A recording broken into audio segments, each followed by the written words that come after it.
The day he fired me, he signed his own downfall. Also, please subscribe to this channel for more stories. I am Mason Leary, and I used to believe loyalty counted for something.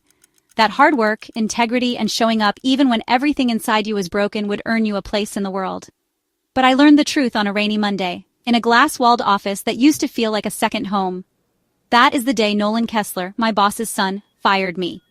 Let me take you back. I worked at Meridian Innovations, a mid-sized tech firm in Portland, Oregon.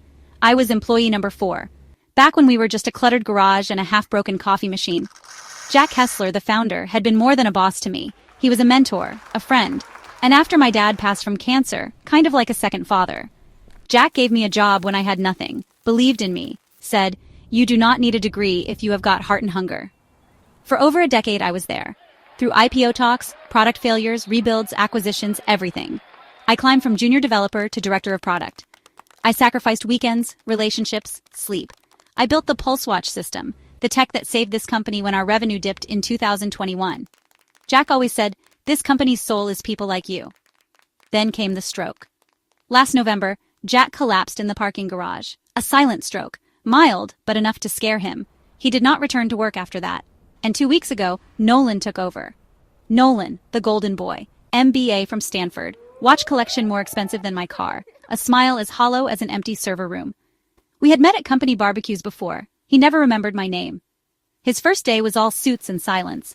He called a leadership meeting at 9 a.m., sharp. No greeting, no coffee, just, "Some of you will not be here next quarter." We all side-eyed each other. At 11:07, I got the invite. "Mason, please come to the executive conference room." I walked in. Nolan did not even stand. He slid a folder across the table. "You have been a valuable asset," he said, like he was reciting a eulogy he did not write. "But we are pivoting. Your position is no longer essential." I blinked. "You are letting me go?" "It is strategic," he smirked. "I am sure you will land on your feet." I stood there stunned. "You think I am non-essential? You think the guy who saved the Pulse Watch rollout is dead weight?" He straightened his cuffs. "Jack might have needed you, I do not." And that was it. 13 years. Gone in a 6-minute conversation. I walked out with a cardboard box, a mug, 2 framed pictures, and a knot in my throat that would not go away. My team did not even know what to say. Some cried, some went silent. But here's the thing Nolan did not know. 6 months ago, Jack called me into his home office. He was pale, slower in his speech, but still sharp. "I want to restructure," he said. "The board wants Nolan to take over eventually, but I need someone in the company to keep it grounded, someone who knows it inside out." He handed me a folder.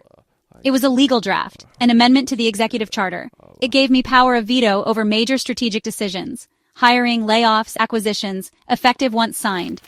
But here is the twist. Jack had not signed it yet. "I need to be sure about this," he told me. "It is a big step." I left that day conflicted. I did not tell anyone. I waited. I thought I had time. After the stroke, everything moved fast. Jack was not speaking clearly anymore. The board bypassed the charter update. Nolan was slotted in without contest. But here is another twist. Jack's signature was on that document.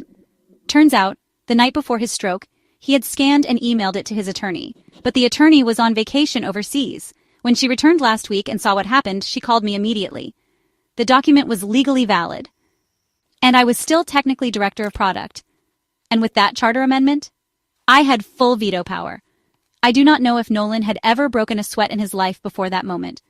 But when I walked into the boardroom 3 days after being fired, accompanied by Jack's attorney and 2 board members who always respected me, his face drained like someone pulled the plug on his blood supply. "I'm exercising my veto," I said calmly, "and submitting a formal complaint to the board. You're operating under false authority." "You can't do that," Nolan said, voice cracking. "Actually," I replied, holding up the signed document, "I already did." The board convened emergency legal counsel. Within 48 hours, Nolan's appointment was suspended. The board needed time to investigate the document's implications, and until then, I was reinstated. Temporarily, at least. But that wasn't my goal. I didn't want my old job back. I wanted to protect what Jack built. So I made a proposal. We'd restructure, yes, but with transparency. We'd create an employee advisory council, open book financials, and reinvest a percentage of stock profits into wellness and innovation grants. It wasn't just about beating Nolan. It was about saving the company from becoming another soulless machine. The board approved it. Nolan? He was furious. Filed an injunction. Claimed coercion. It failed.